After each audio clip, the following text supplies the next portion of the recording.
5 a.m. in New York City. Good morning. I'm Bonnie Quinn with your Bloomberg Brief. Here's what you need to know. The Thanksgiving Everything rally is set to continue. Futures and treasuries rise as Kevin Hassett emerges as top Fed chair contender. More Ukraine talks. President Trump dispatches top negotiators for Ukraine talks and says he'll meet with Zelensky and Putin when a deal is in its final stages. And Budget Day in the UK. Chancellor Rachel Reeves about to deliver much-awaited controversial tax and spending plans. So let's take a look at where we are headed this pre-Thanksgiving session in the United States. Of course, we rose yesterday, both the S&P 500 and the Nasdaq 100 with a nice rally, and it looks like futures are pointed higher once again today.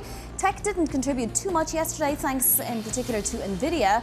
Retail obviously had a bit of impact on the session, but let's take a look at the bond universe, because this market is definitely looking forward to a potentially Hassett-led Fed next year. We have the 10-year yield flirting with 4%. It was below 4% earlier in the session. The 2-year yield just a little lower than where it was yesterday. Same for the 30-year, down about 2 basis points from this time yesterday. Let's take a look at gold and silver as well, because after a blistering rally this year, 60% for gold, 80% for silver, we seem to be continuing with our positive sentiment, let's say. Those precious metals also looking forward to potentially a more dovish, Trump-aligned Hassett as Fed chair. All right, let's get a look at some individual movers on this pre-holiday session. We'll get over to London now and Chloe Melly. Chloe. Good morning, Bonnie. Let's start with HP, which is down today after the printer maker provided guidance that really disappointed investors, and a lot of that had to do with much higher costs for memory chips. It's a company that also announced job cuts of about 6,000 employees and replacing a lot of those with AI. And on the back of those announcements, we are down more than 5% in pre-market trading for HP. Moving on to Dell, which is up this morning after boosting its projections for shipments of AI servers. This really confirms that Dell is a major beneficiary of the data center boom. This is also a company, another win for a company that boosted its growth estimates, doubled those growth estimates just last month for the next couple of years, thanks to that really strong AI demand. And we are up almost 5% for Dell this morning. And finally, let's end with fashion, and Urban Outfitters is also up very strongly after reporting strong, very solid sales in the third quarter. This follows a strong result as well from Abercrombie and Gap, and this really boosts the sentiment around that consumer sentiment in the US, and we're up almost 19% for Urban Outfitters. Yeah, it seems to be retail to the rescue at the end of this earnings season. Chloe, thank you so much. Chloe Melly there in London. And coming up this hour, Jordan Rochester of Mizuho Bank on how a new Fed chair could impact this market. Well, it is in the broader market today, that percolation of rising expectations for Fed cuts and a potential new Fed chair in the form of Kevin Hassett, sustaining optimism heading into the holiday. Joining us now is Bloomberg's Ven Ram. Ven, how do we go to around 30% or even below of odds for a December cut to now 90% that the market is pricing in? Well, it looks like, the markets are thinking that with Kevin Hassett being the prominent frontrunner for the Fed post, the markets are thinking that, there will be front-loaded rate cuts, even though he is not going to take the chair before May, if his nomination is confirmed. Now, in terms of the market reaction, I think that the markets are getting ahead of themselves in the kind of rate cut narrative, because you've got inflation, core PCE holding around 2.8% in the US, and you've got the Fed rate at 4%. So, there's not that much of a wiggle room for the Fed to keep cutting rates, especially when the economy is growing as resiliently as it has been. And also considering the neutral rate. The neutral rate is supposed to be 1%, if not higher. So if you tack on the neutral rate and the implied GDP growth in the US economy, I think that a rate below 350 looks very hard to come by, even though the markets are factoring in a terminal rate of 3%. So let's see how it plays out. Could Kevin Hassett look to a neutral rate that's lower than that potentially, Ven?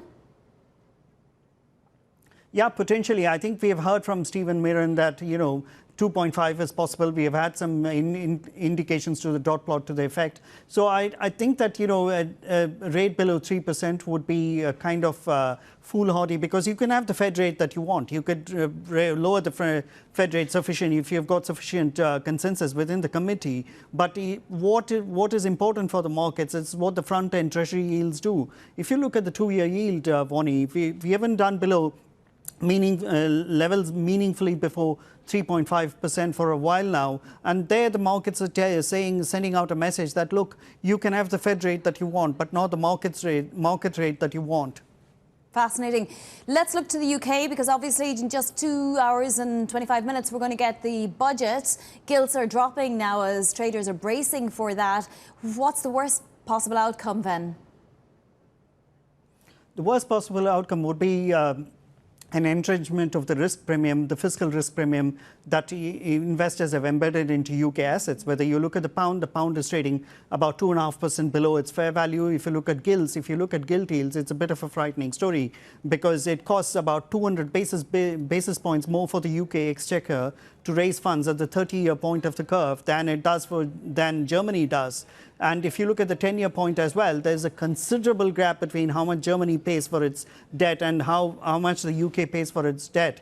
UK's debt levels are elevated, 95% of GDP, but it's not standing out in line. If you think about Japan, if you think about the US, it's not out of line. So I think that the markets have been reluctant to wind down the risk premium they incorporated back in the Liz Truss regime.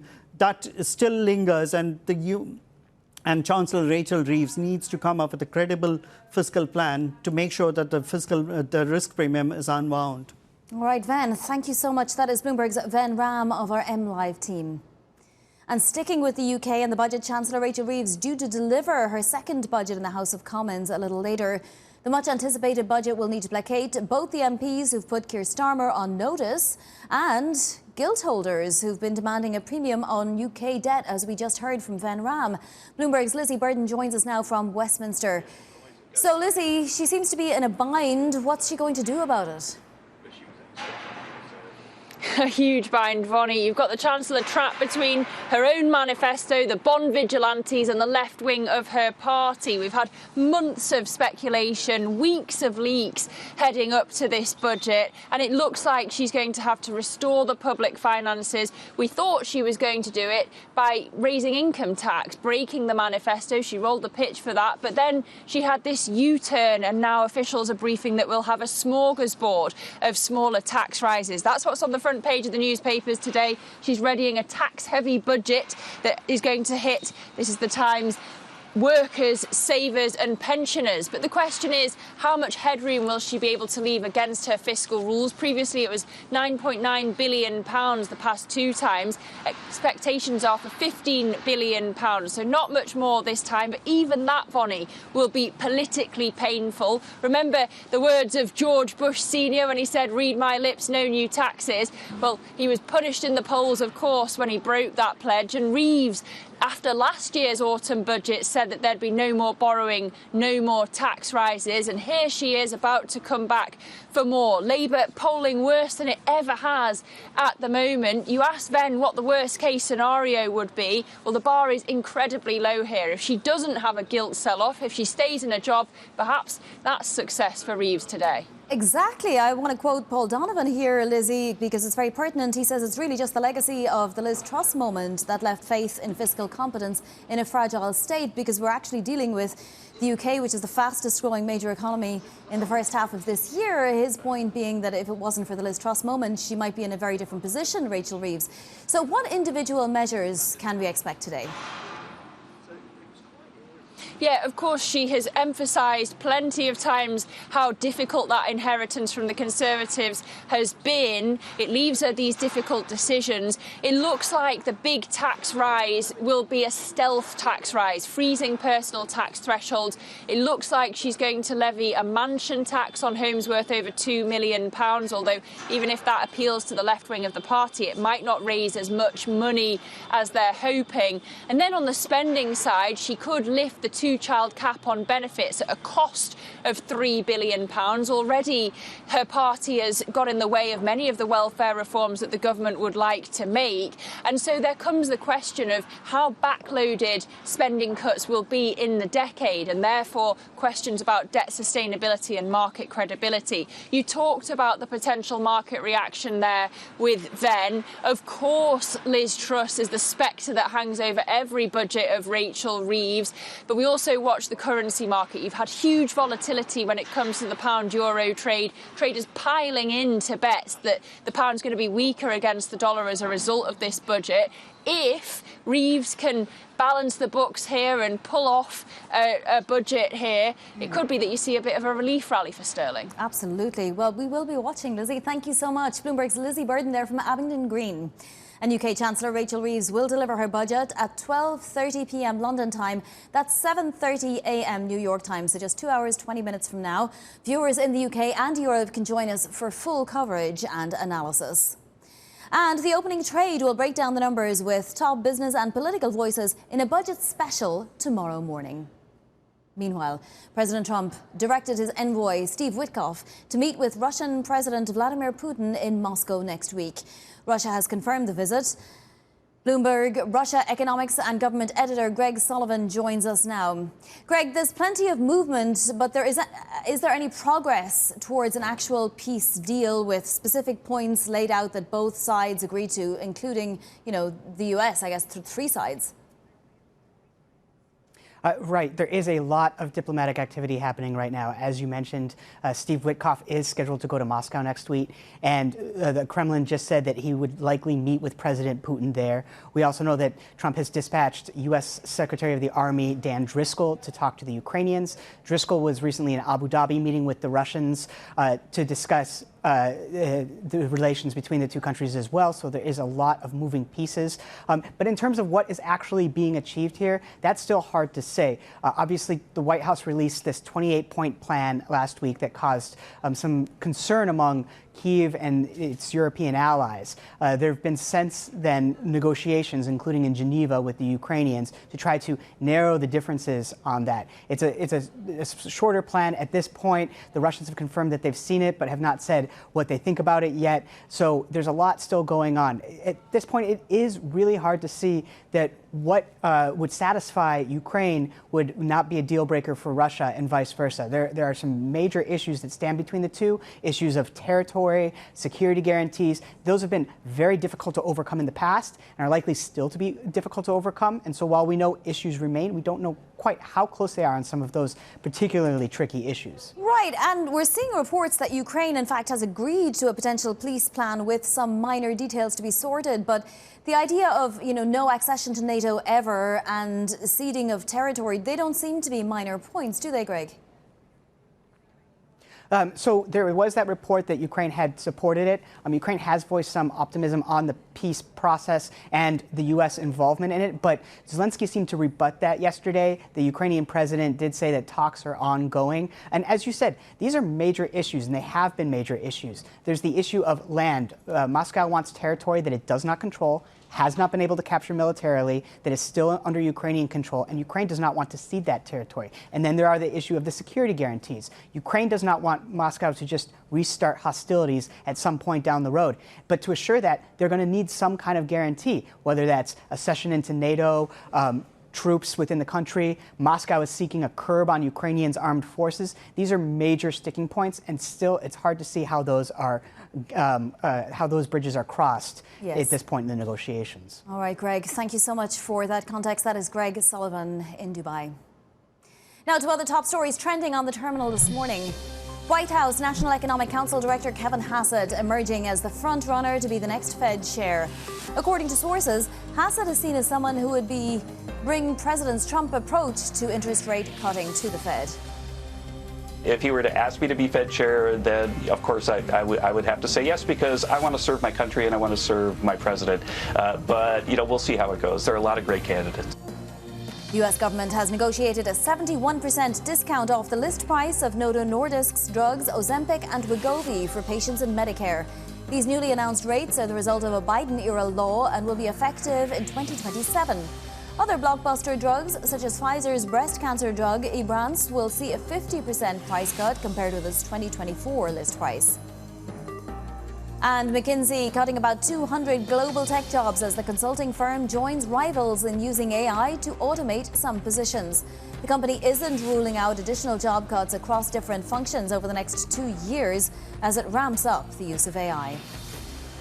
Coming up, more job cuts in tech. This time it's from HP as its profit outlook falls. More on that next. This is Bloomberg.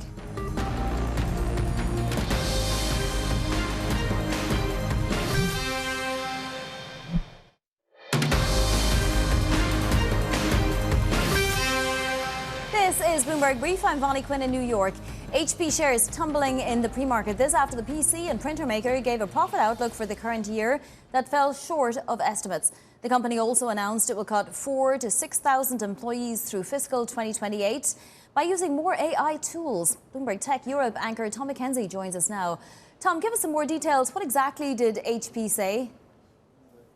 Yeah, so as you say, a miss in terms of the forecast for this year, and then the job cuts, 4,000 to 6,000 through 2028, and part of that will be down to some of the AI tools they're looking to embed across the business.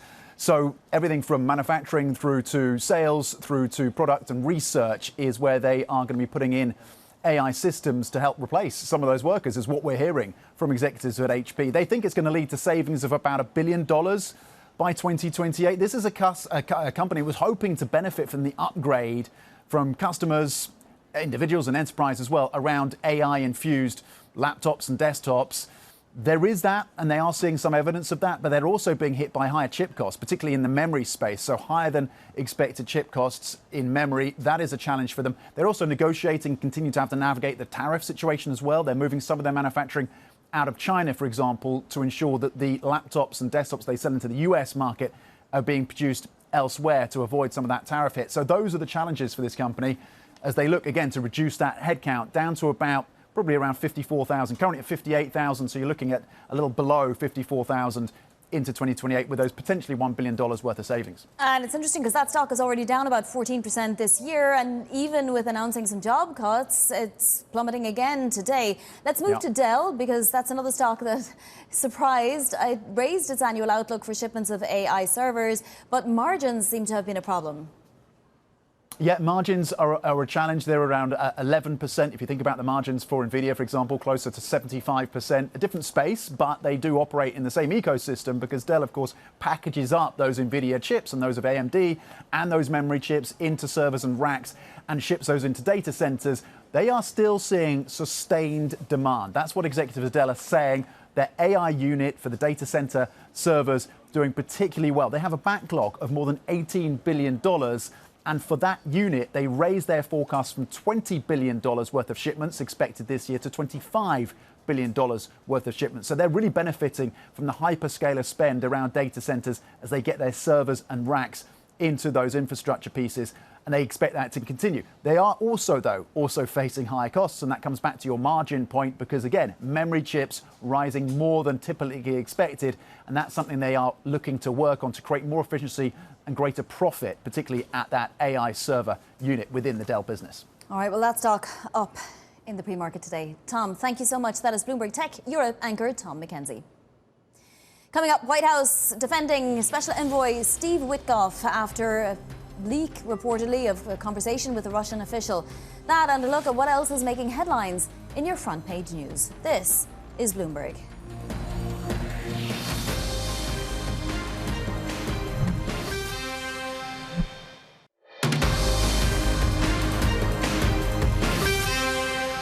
This is Bloomberg Brief. I'm Bonnie Quinn in New York. Time now for your front page news. First up, on the New York Times, Republicans are fighting with President Trump's team over the Ukraine peace talks.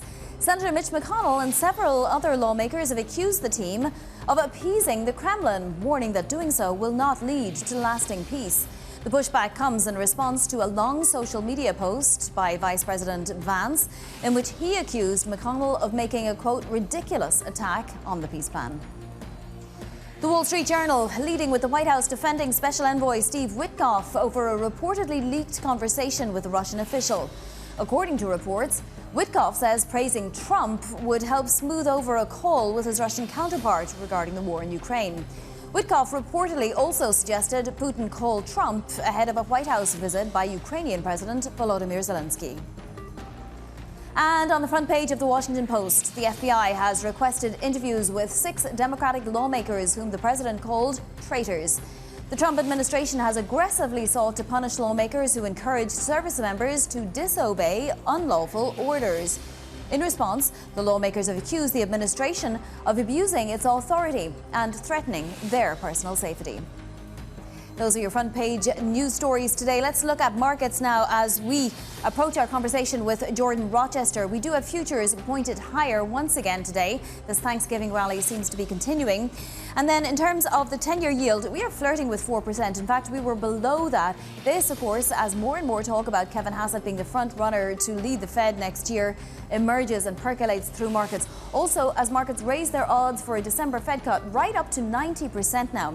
We do see a little bit of weight to the Bloomberg US dollar index. In currencies, though, it's really sterling we're going to be watching today as that budget from Rachel Reeves is coming up in just more than 2 hours. We'll be speaking to Jordan Rochester about that budget and, of course, everything related to the Federal Reserve, including data coming out later today. That's all next. This is Bloomberg.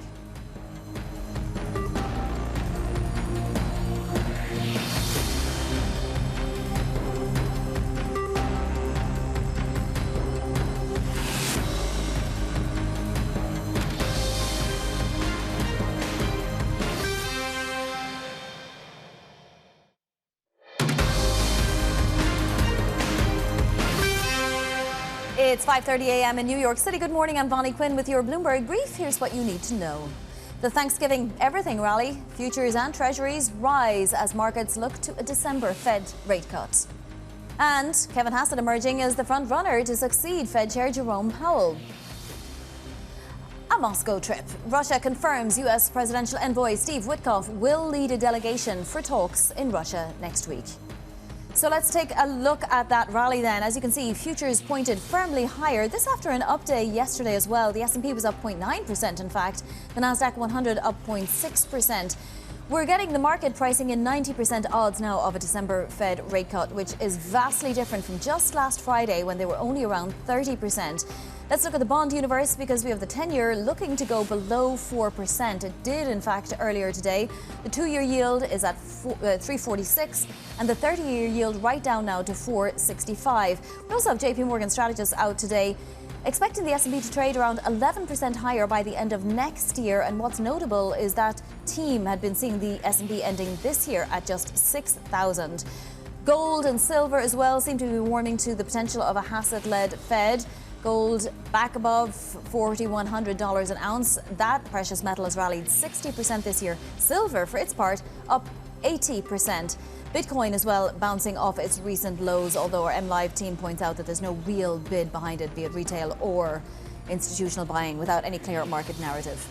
So let's get to some individual stocks to watch now. Over to London and Chloe Melly. Chloe.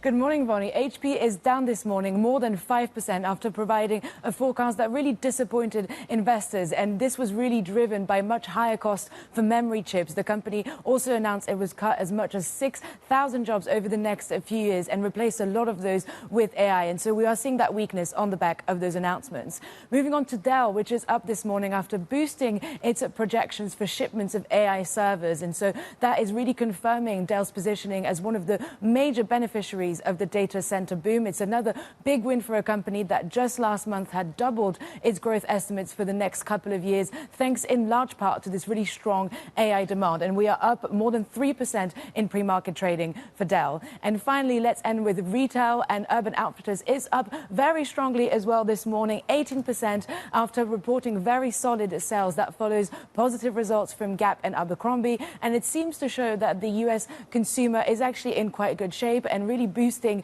that optimism around consumer sentiment in the US. All right, Chloe, thank you so much. Once again, retail to the rescue at the end of this earnings season. Well, despite a shortened trading week, there's plenty of economic data coming out today. Is it any use, though? Joining us now is Stuart Paul of Bloomberg Economics. So, Stuart, we do get another raft of economic data. We have durable goods orders. Most of this, though, is for September. We also get the Beige Book. What can we look to today for any kind of signal? I think most important is going to be jobless claims. Jobless claims have been floating in a range of about 220,000 initial claims per week to about 235,000 initial claims per week. We're expecting about 225,000, but at least it's November data when we look at initial claims. That comes right after the ADP weekly private payrolls report. It's a new series, but it showed material weakness in the labor market heading into November. If we see the same thing with an upside surprise in initial unemployment insurance claims today, I think that's something that the Fed's going to take note of. Again, they're looking for something that's contemporaneous. They're trying to get away from some of the really stale September data that we saw even just yesterday with retail sales, for example. Well, speaking of the Fed, as John Author says today, we need to talk about Kevin. Kevin Hassett, that is, right? He seems to be emerging as the leading contender, and I do want to let you hear some of what Kevin Hassett had to say. Obviously, he's currently National Economic Council Director. If he were to ask me to be Fed chair, then of course I would have to say yes, because I want to serve my country and I want to serve my president. But we'll see how it goes. There are a lot of great candidates. Would he be the most dovish, most Trump-aligned of any of the candidates we've seen so far?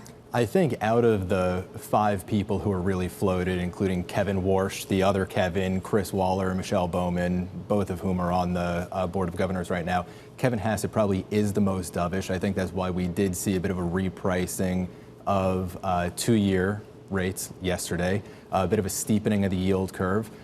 All things considered, though, markets digested the floating of his name as the front runner in the White House relatively well. We didn't see a sell-off in the 10-year, and folks were concerned a little bit about the potential for higher inflation expectations if there were to be more politicization of the Fed and somebody who's quite a bit more dovish leading the Board of Governors and leading the FOMC. The fact that we did not see the 10-year move very much on this rollout of Kevin Hassett is probably favorable news for his eventual nomination. Also, I think that it helps to solidify this December cut, because if you know that we're going to be moving towards a more dovish committee in 2026, it might as well be the case that the current committee creates just a smooth transition to that point. Creating a lot of stop-start and choppy monetary policy is not something that anybody wants to do, even if they are a hawkish member of the committee right now. For sure. I have so many questions about what you just said, but we do have to leave it there. Stuart, thank you so much. Stuart Paul of Bloomberg Economics. But we are going to continue this conversation with Jordan Rochester now of Mizuho Bank, because he asks whether a new Fed chair takes us to a 2% terminal rate, writing this: it's more likely the outgoing Fed chair will keep rates on hold in Q1 off the back of better than expected growth figures, allowing for the new Fed chair to make their mark in 2026. Jordan Rochester is head of FICC macro strategy, and he joins us now. So, Jordan, you say we're on hold, but does that also include December? Because that's not what Stuart Paul just told us. He thought maybe making for, a smooth transition to the next Fed chair would call for maybe a cut. Absolutely, and good morning. No, high conviction here that they go ahead in December. I thought the whole hawkish narrative from the Fed a week or two ago was a little bit silly, given the situation that we're witnessing in the labor market figures. Whilst they argue that they're kind of flying blind without enough official government data, what we've been seeing is private level data such as the ADP figures and a few other surveys suggest that the weakness in the employment situation for the US continues. And whilst the Federal Reserve has an inflation target, and we're still too uncomfortably near 3% rather than 2%, the labor market always trumps the inflation data, and I can see the problem getting worse. And from the NFP that we saw last week, the unemployment rate rising, even though it's stale data, confirms the trend that was already in place. So for us, it's a high conviction December goes ahead. It's just that in Q1 and Q2, we do expect the growth figures to come in pretty strong for the US. You've got fiscal stimulus helping that with the One Big Beautiful Bill, but also globally, you're seeing credit expansion and fiscal stimulus in Europe, for example, and now Japan. And then you've had the monetary easing from the Fed and other central banks. So it's really hard to say we've got a recession in Q1 and Q2 next year. And it might be the case that we see less Fed cuts than what's priced.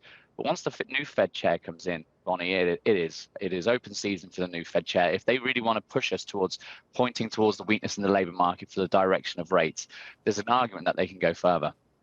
But Jordan, so we know that this is a strange labour market. The Fed chair himself has said that it's a curious dynamic that we're seeing because supply is down as well as demand. So do we read the unemployment rate the same way as we would have done, say, last year or the year before? And does that continue into next year? So do we have to sort of, make adjustments to our view of the labour market because of all of that? I think it's a cycle like no other. We're talking, as you say, about the lower immigration figures making non-farm payrolls numbers harder to digest because we're used to seeing the growth rates, 100,000 each month being the sort of break-even point for unemployment. But now that's much lower thanks to lower immigration, and estimates vary between 35,000 to 50,000. Anything above that, the unemployment rate might not go up. But we're seeing as well the implementation of AI constantly every morning. I look at my Bloomberg and there's another story about another firm laying off workers or reducing hiring, and there's always quoting AI in those stories. And I think that this could be a cycle like no other. What we have seen is the youth unemployment rate in the US has spiked significantly higher, and we've never had a cycle where unemployment rates go up for the youth faster than the rest of the economy. It's something that's quite different for this cycle. So I do worry that we do have this immigration story, but we also have an AI sort of angle to it that we might not have seen before. So I think the Fed will worry about that more than inflation, where I'm not too worried about inflation either. The pass-through of tariffs hasn't been that strong as expected, and the housing sector's slowing down. I actually think Stephen Myron's got a good point. Okay, so how much lower can rates go then without igniting troublesome inflation again? Well, the market has typically bounced off 3%. If you look at the US one-year pricing for where the Federal Reserve could get to in a year's time, usually when we get to 3%, that's the sort of anchor point for when the US economy starts to rebound. And that's why US rates have been so range-bound for about 2 to 3 years now, because every time we've got a very dovish market and we've got down to 3%, then all the data surprises accelerate, because that's usually the level where the US consumer comes back in and industries rehire. But consider the situation that we're in now. We've been around 3% for some time now, and still the labor market is weakening. So we might start to see that push to 275, 250. We're expressing that with Z5, Z6 flatteners in the SOFR curve. We do think that the market will toy this new Fed chair, teasing with the idea of lowering the dots for the neutral rate assumption for the Fed, which is currently at 3, which is why it's been that anchor. Lowering them to 2.5, 275? It will happen in stages. So in 2024, the neutral rate wasn't at 3% in the dots as it is today. It was slightly lower, around 2.6, 2.7, and they raised it up by 10 to 20 basis points sequentially at each update of the dot plot. So I think we could see something like that play out in the second half of next year. I have to ask you about Chancellor Rachel Reeves. She is going to be taking the podium in less than 2 hours now with her budget. Of course, Liz Truss is always in the background here, and that's what Van Ram pointed out to us earlier, that she has to make sure that this entrenchment of the risk premium in the gilt market, goes away, that it stops being entrenched. Can she do that today, Jordan? Indeed, today is the only time an MP is allowed to have a glass of alcohol in the House of Commons. I think it's been a while since a Chancellor has taken the opportunity to have a whiskey, and I don't think Rachel Reeves is going to be reaching for the champagne. When it comes to today, I think a lot of the sort of budget sort of big movers have been leaked already, such as the VAT cut on energy not happening, the income tax hike on everybody not happening. So it's going to be a smorgasbord of lots of various different measures of raising taxes on capital and hopefully less mobile forms of income, so-called wealth taxes. So raising property taxes by council tax is one way they aim to do this. I think the market's looking for a fiscal headroom number of 15 to 20 billion. That's nearly double what it was at the last budget, because what's been happening is she's been giving herself such little leeway on the fiscal headroom. This is the amount of money she has to play with before she breaks her fiscal rules, and that leeway has been historically very small. So you just get small sell-offs in the gilt market or big moves elsewhere, and that leads to her having to come back in 6 months' time and raise taxes again. So yes, if the number's smaller than 15 to 20, expect a gilt sell-off, because that means that she'll have to probably come back to the market in 6 months' time. But I think she's very much aware of that. She's learned her lessons from it. And her aim today will be to try to get positive headlines, either politically or via the financial markets. Yeah. It feels very consensus, though. I do feel like the market's going into this long gilts, but that's the way we'd like to position it as well. Well, we will be keeping our eye on that gilt market like hawks. Jordan, thank you so much. Jordan Rochester there of Mizuho Bank. Now to other top stories trending on the terminal this morning. UK Chancellor of the Exchequer, as we've been saying, Rachel Reeves, set to announce her second budget. She'll present a package of tax hikes and other measures, including a possible mansion tax and higher alcohol and dividend taxes. Bloomberg viewers in the UK and in Europe can join us for full coverage and analysis starting at 12:30 p.m. London time. HP shares falling after its profit outlook for the current year fell short of estimates. Rising costs for memory chips that go into computers weighing on profits. The PC and printer maker also announced it will cut 4,000 to 6,000 employees through fiscal 2028 by using more AI tools. The US government has negotiated a 71% discount off the list price of Novo Nordisk's drugs Ozempic and Wegovy for patients in Medicare. These newly announced rates are the result of a Biden-era law and will be effective in 2027. Other blockbuster drugs, such as Pfizer's breast cancer drug Ibrance, will see a 50% price cut compared with its 2024 list price. Coming up, U.S. presidential envoy Steve Witkoff headed to Moscow for talks to end the fighting in Ukraine. Details next. This is Bloomberg.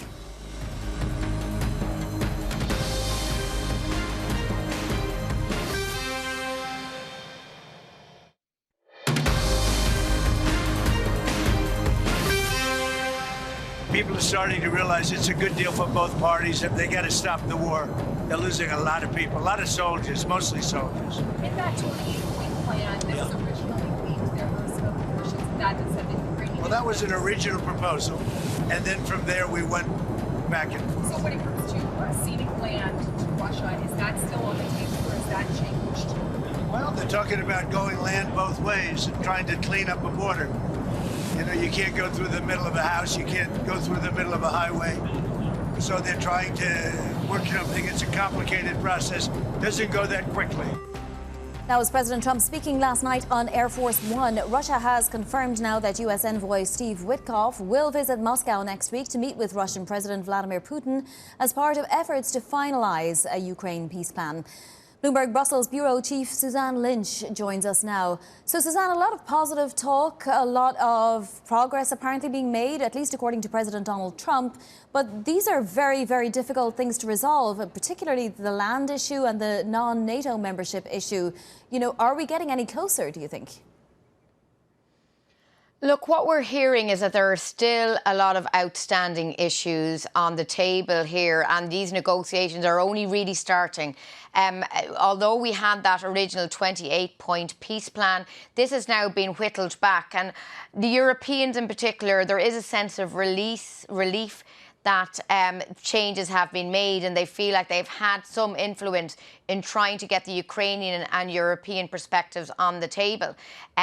Now, the big question is what happens with this meeting in Russia. Will the Russians adhere or accept any of these new proposals that are in there? Because this morning here in Brussels, we've been hearing from the European Commission chief, Ursula von der Leyen, who said she welcomes Donald Trump's interventions here, saying it's good to have a text, but that this is just a starting point. And she set out some of the red lines as Europe sees it, that the Ukrainian army cannot be curtailed, and also this whole issue of moving the frontiers, the borders of established countries, that really is out of the question too. So we're seeing some commentary now from the European sides about what they want to see in this plan. Yeah, and, you know, we're hearing that Steve Witkoff is obviously going to Moscow next week again. There's a lot of visits to Moscow, a lot of visits with the, Russian delegation. But is Russia changing its demands at all? Well, the big question is what it will say to some of these changes that are now in this document. For example, as I say there, a reduction of Ukrainian soldiers that the Russians had wanted, that seems to be off the table. The issue of land in the east of Ukraine, will Russia, which it wanted to do, get access to land it's not already controlling in Donetsk, for example? And then the issue of prohibition of Ukraine joining NATO. I mean, these are all questions that Ukraine and the Europeans in particular don't want to be in this peace deal. I mean, they have ruled those out. But at the same time, Russia knows that Ukraine is under its own kind of pressure to agree to something. For example, its finance needs are very, very big now, particularly as we go into early next year. So what we're seeing is simultaneously the Europeans are trying to race to get over the line this idea of tapping immobilised Russian assets. That conversation is happening too. So let's see what the Russian side says. What we're hearing is that the Europeans today are having an emergency meeting of foreign ministers, which is starting around now, and we may get some readout from that about what the Europeans who've been party to a lot of these meetings, including that key meeting in Geneva on Sunday, what they're hearing and what they're expecting to happen next. Well, it is good that there is movement at least. Suzanne, thank you so much. Bloomberg's Suzanne Lynch. Meantime, US airlines are preparing for the busiest Thanksgiving travel period on record. Bloomberg Managing Editor for Space and Aviation, Benedict Camel, joins us now. So, Benny, it'll be the first real test of the systems, the airspace systems, and I guess, the shortage of air traffic controllers and whether there is still a shortage since the shutdown. How are we looking? So it will be a big test really for everyone involved, from politicians to the traveling public and their patients, and also the system itself. The US aviation system has been under considerable strain, particularly in the last couple of weeks. We had the government shutdown. That meant that they dialed back the number of movements, and that really put a lot of stress on the system. That is now resolved, but at the same time, sort of getting everything back up to speed has taken time. So this will be a real test to, are things back to normal? Are all the movements sort of coordinated again? How are we looking on the air traffic control side? That's one of the choke points, always has been, and we are expecting more than 30 million people on the road, in the air, in the next couple of days. So that's going to be a real test to how the system responds. And don't forget, we are entering a phase of really bad weather in some parts of the country. So that's potentially turning into a toxic cocktail. And it'll be interesting to see how that exactly turns out. Yeah, and I'm also reading of fuel supply constraints. Is that air fuel? And how did that happen, Benny? Yeah, there were some issues, particularly in the Seattle area, where we had some fuel constraints, and that is sort of one additional thing. If you take it all together, we've had the air traffic control shortage, we've had the lingering issues from the shutdown, the fuel constraints, the weather. We have a new check-in system that's being introduced and rolled out across the country, sort of a faster sort of check-in system. All those things combined, it could go well, but given the number of people, sort of the mass migration of people that we will see, there will be areas where things will go wrong. Look at places like Atlanta, Chicago, LA, New York, JFK in particular. Those are the big gateways, and that's where you will probably see the biggest crunch points.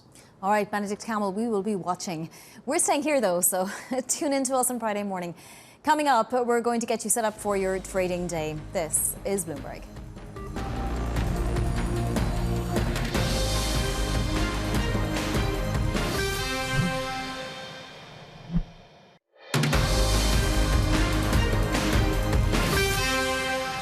Now, a look at what is ahead for your Wednesday trading session. Deere reporting earnings before the bell. We're at the very, very tail end of earnings season. We, of course, have UK Chancellor of the Exchequer Rachel Reeves delivering that budget statement at 7:30 a.m. Eastern, so look for gilts to potentially move. And then the Fed releases its beige book at 2 p.m. Eastern. Of course, backward looking it always is, but we will be looking at those anecdotes. Let's take a look at some of the pre-market movers. High memory chip costs weighing on HP today. It also said it's going to cut lots of job cuts, in fact, in the next couple of years. That didn't help the stock, down about 5%. Dell Technologies up 2.8%. It raised its annual outlook for shipments of AI servers, although margins are a little bit of a problem there. And Urban Outfitters, well, it's just like some of the other retailers that we saw yesterday, surging after net sales beat. Here is your macro picture as we head into the pre-Thanksgiving session. Futures pointed higher.